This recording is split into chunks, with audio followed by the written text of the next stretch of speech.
Hello' everyone, নতুন এটা ভিডিঅ'লৈ পুনৰবাৰ স্বাগতম জনাইছোঁ। আমি JEE এক্সামৰ কাৰণে previous year question paper discuss কৰি আছোঁ। আজি আৰু এখন নতুন প্ৰশ্ন লৈ আহিছোঁ আৰু এই পৰীক্ষাটো হৈছিল 2018 চনত। 2018 চনত লাইব্ৰেৰী এছিষ্টেণ্টৰ কাৰণে পৰীক্ষাটো অনুষ্ঠিত হৈছিল, ঠিক আছে। গতিকে আমি যিমান প্ৰিভিয়াছ ইয়াৰ কুৱেশ্যন আছে সেইবিলাক চাই যাম। পৰীক্ষাত যথেষ্ট সহায়ক হ'ব, মানে প্ৰশ্নবিলাক ৰিপিট হয়।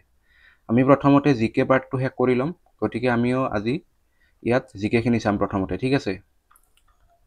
ইয়াত যদি চাই আমাৰ 21 নম্বৰ 21 নম্বৰ কুৱেশ্যনৰ পৰা জিকেখিনি দিছিল, ঠিক আছে। গতিকে প্ৰথম কুৱেশ্যনটো কি দিছে? In which year the national law' university and judicial academy act was passed? কোন চনত এই আইনখন পাছ কৰা হৈছিল? National law' university and judicial academy. সেইটো হ'ব 2009 চনত। অপশ্যন কোনটো শুদ্ধ উত্তৰ হ'ব? অপশ্যন B2, ঠিক আছে। অপশ্যন B2 শুদ্ধ উত্তৰ। নেক্সট যদি আমি কুৱেশ্যন চাওঁ, who was the first chief justice of Guwahati high court? Guwahati উচ্চ ন্যায়ালয়ৰ প্ৰথমগৰাকী মুখ্য ন্যায়াধীশ কোন? তেওঁ আছিল জাষ্টিচ R.F. লজ।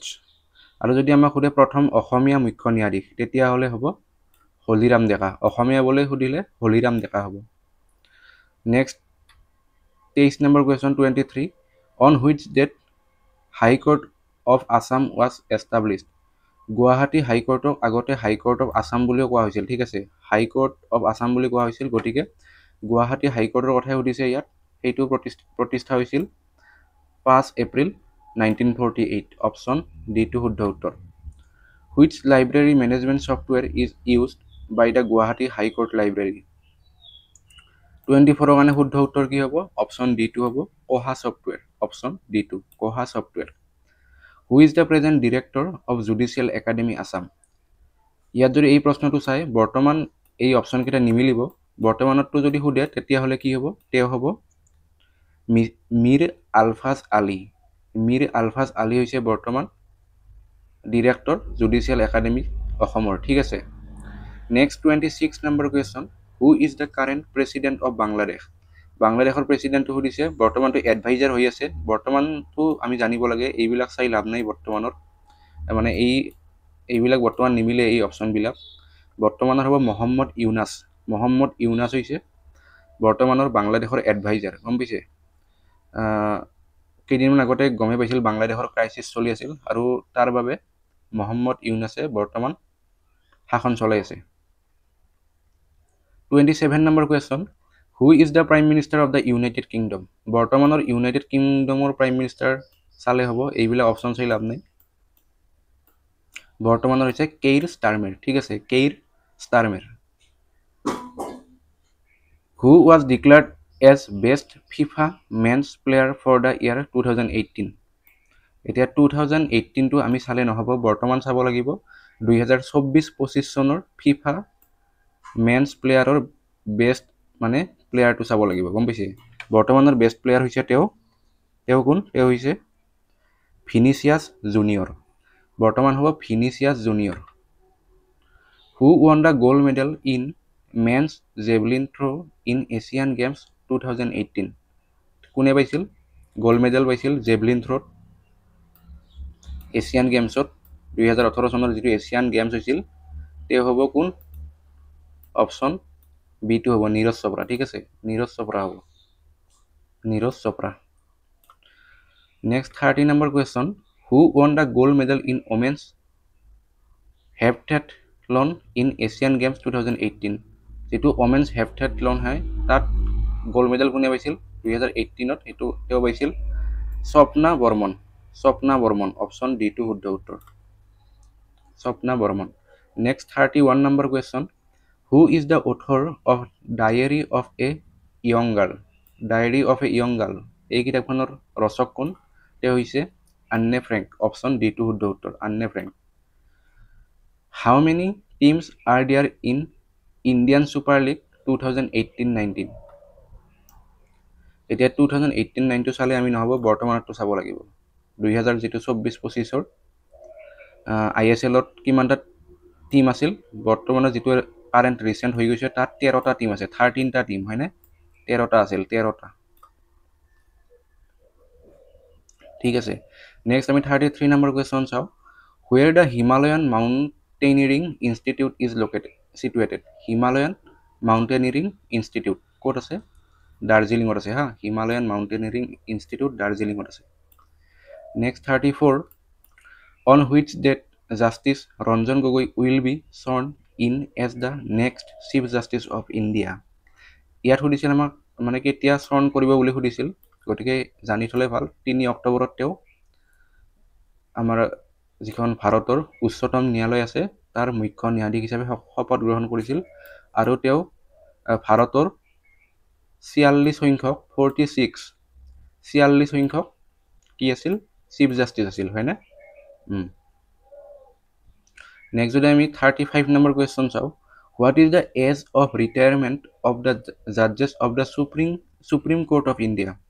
যিটো আমাৰ উচ্চতম ন্যায়ালয় আছে ভাৰতৰ উচ্চতম ন্যায়ালয়ৰ ন্যায়াধীশসকলে কিমান বছৰ বয়সত অৱসৰ গ্ৰহণ কৰে সেইটো হ'ব 65 বছৰ মানে 65 ইয়াৰ্স আৰু যেটো 62 বছৰ এই 62 ইয়াৰ্সটো হৈছে হাইকোৰ্ট বিলাকৰ জাস্টিস বিলাকে 62 বছৰ বয়সত অৱসৰ গ্ৰহণ কৰে next 36 number question What is the current working strength of the judges of the Supreme Court of India? বৰ্তমান আমাৰ ইমানজন হেই আছে ন্যায়াধীশৰ লগতে আমাৰ মুখ্য ন্যায়াধীশ টোটেল আছে 34 জন হা বৰ্তমানটো জানিব লাগে বৰ্তমান আছে 34 জন ইয়াত 34 ৰ ভিতৰত 33 জন আছে ন্যায়াধীশ আৰু এজন আছে মুখ্য ন্যায়াধীশ ঠিক আছে নেক্সট যদি আমি চাও যে 37 number question Who is the Chief Justice of Tripura High Court? Tripura High Courtৰ Chief Justice গৰাকীৰ নাম সুধিছে এতিয়া আমি জানিব লাগে যে নৰ্থ ইষ্টত মুঠ 4খন হাই কোৰ্ট আছে এখন আছে গুৱাহাটীত হেতু জানে গুৱাহাটী হাই কোৰ্ট অসমৰ যিখন হাই কোৰ্ট আৰু তাত সেই হাই কোৰ্টখনৰ অধীনত 4খন ষ্টেট আহি যায় গম পাইছে হেতু সকলোৱে তাৰ পিছত এইখন হাই কোৰ্ট আছে বুলি ক'লে কি হ'ব গুৱাহাটী হাই কোৰ্ট মেঘালয় হাই কোৰ্ট ত্ৰিপুৰা হাই কোৰ্ট আৰু মণিপুৰ হাই কোৰ্ট বাকি যি কেইখন ষ্টেট ৰৈ গ'ল এই কেইখন গুৱাহাটী হাই কোৰ্টৰ অধীনত আহে ঠিক আছে গতিকে ত্ৰিপুৰা হাই কোৰ্টৰ বৰ্তমানতো জানিলে ভাল হ'ব ত্ৰিপুৰা হাই কোৰ্টৰ মুখ্য ন্যায়াধীশ তেওঁ হৈছে কোন হ'ব তেওঁ এপাৰেশ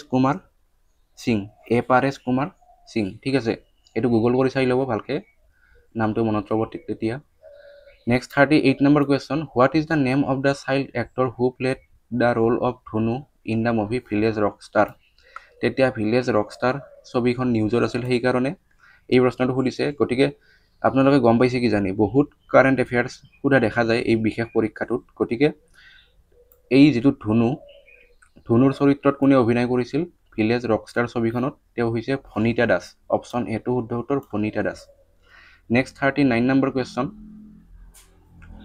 Where is Dhekiakhowa Namghar situated Dhekiakhowa Bornamghar ক'ত আছে যোৰহাটত আছে next 40 number question Who is the present law minister of Assam বৰ্তমান অসমৰ আইন মন্ত্ৰী গৰাকীৰ নাম কি তেওঁ হৈছে ইয়াত যদি চাই অপচনবিলাক নিমিলিব তেতিয়া বেলেগ আছিল বৰ্তমানটো জানিব লাগে তেওঁ হৈছে ৰঞ্জিত কুমাৰ দাস ঠিক আছে ৰঞ্জিত কুমাৰ দাস বৰ্তমান আইন মন্ত্ৰী লগতে তেওঁ পঞ্চায়ত আৰু গ্ৰামোন্নয়ন বিভাগৰ মন্ত্ৰী এতিয়া আমি অন্য এখন প্ৰিভিয়াস ইয়াৰৰ প্ৰশ্ন চাম ঠিক আছে এইখনটো হৈ গল ইয়াত তাৰ মানে মুঠ 40টাই আছিল জিকে জিএছৰ প্ৰশ্ন এতিয়া আমি আৰু এখন প্ৰশ্ন কাকত চাম এই পৰীক্ষাটো হৈছিল 2022 চনত ঠিক আছে 2022 চনত হৈছিল এই পৰীক্ষাটো 2022 চনত আমাৰ কি পোষ্টৰ কাৰণে হৈছিল জুডিশিয়াল এসিস্ট্যান্ট পোষ্টৰ কাৰণে হৈছিল এই পৰীক্ষাটো গতিকে ইয়াত কি জিকে জিএস আহিছিল সেইবিলাক চাম এতিয়া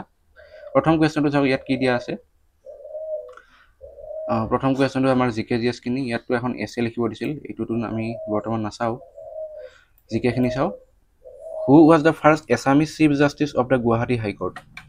Guwahati High Courtৰ প্ৰথম গৰাকী অসমীয়া মুখ্য ন্যায়াধীশ কোন তেওঁ আছিল হলিৰাম ডেকা ঠিক আছে justice Holiram Deka option B2 next 3 number question, which is the only rainforest in Assam?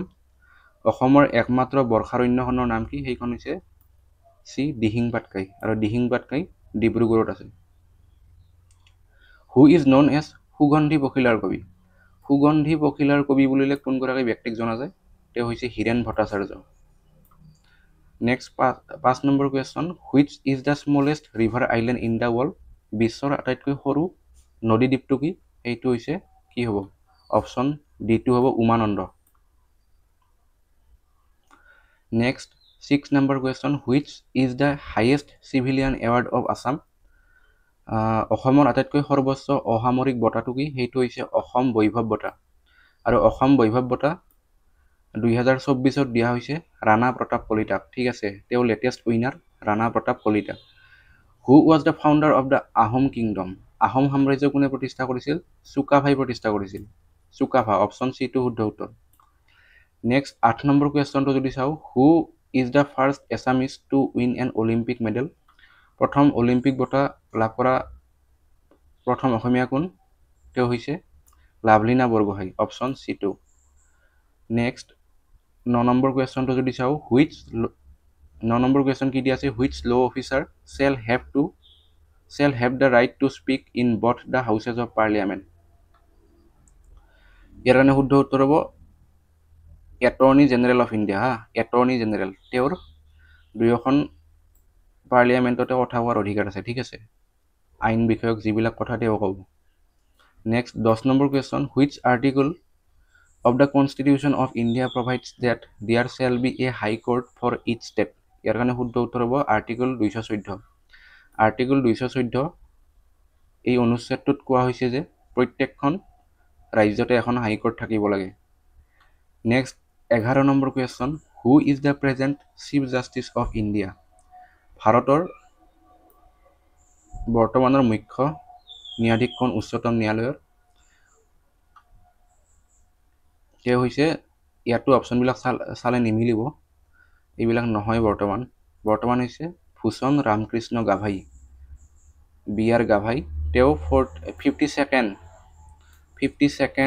Chief justice হিচাপে শপত গ্ৰহণ কৰিছে। ঠিক আছে। Next 12 number question, who is the present minister of law' and justice of India? ভাৰতৰ বৰ্তমানৰ ল' এণ্ড জাষ্টিচ মিনিষ্টাৰগৰাকী সুধিছে, তেওঁ হৈছে অৰ্জুন ৰাম মেঘৱাল। অৰ্জুন ৰাম মেঘৱাল হ'ব বৰ্তমানৰ ল' এণ্ড জাষ্টিচ মিনিষ্টাৰ ভাৰতৰ। India's national animal is? ভাৰতৰ ৰাষ্ট্ৰীয় জন্তু কি? সেইটো হৈছে টাইগাৰ। অপশ্যন বিটো শুদ্ধ উত্তৰ, tiger. 14 number question, Kaziranga national park is famous for which animal? Kaziranga ৰাষ্ট্ৰীয় উদ্যানখন কিহৰ কাৰণে বিখ্যাত? ওৱান হৰ্ন ৰাইনচেৰছ, এশিঙীয়া গড়। Who is commonly known as the father of Indian constitution? ভাৰতীয় সংবিধানৰ পিতৃ কোন? Doctor BR Ambedkar. 16 number question, right to life and personal liberty under the constitution of India is a fundamental right? মৌলিক অধিকাৰ, জীৱনৰ অধিকাৰ আৰু স্বাধীনতাৰ অধিকাৰ এটা মৌলিক অধিকাৰ হয়। ঠিক আছে। 17 number question, article 2 to 6 of the constitution of India is related to? Article 226টো কিহৰ লগত জড়িত? সেইটো হৈছে হাইকোৰ্টৰ লগত জড়িত। হাইকোৰ্টে যিবিলাক ৰিট ইছ্যু কৰে, 5টা ৰিট আছে, সেই ৰিট ইছ্যু কৰিব পাৰে এই 226 নম্বৰ আৰ্টিকল মতে। Next 18 number question, which of the following is a web browser? তলৰ কোনবিলাক ৱেব ব্ৰাউজাৰ? গুগল ক্ৰম হয়, মাইক্ৰ'ছফ্ট এডছ এটা ৱেব ব্ৰাউজাৰ হয়, আৰু মজিলা ফায়াৰফক্স এটা ৱেব ব্ৰাউজাৰ হয়। গতিকে all of the above correct answer হ'ব।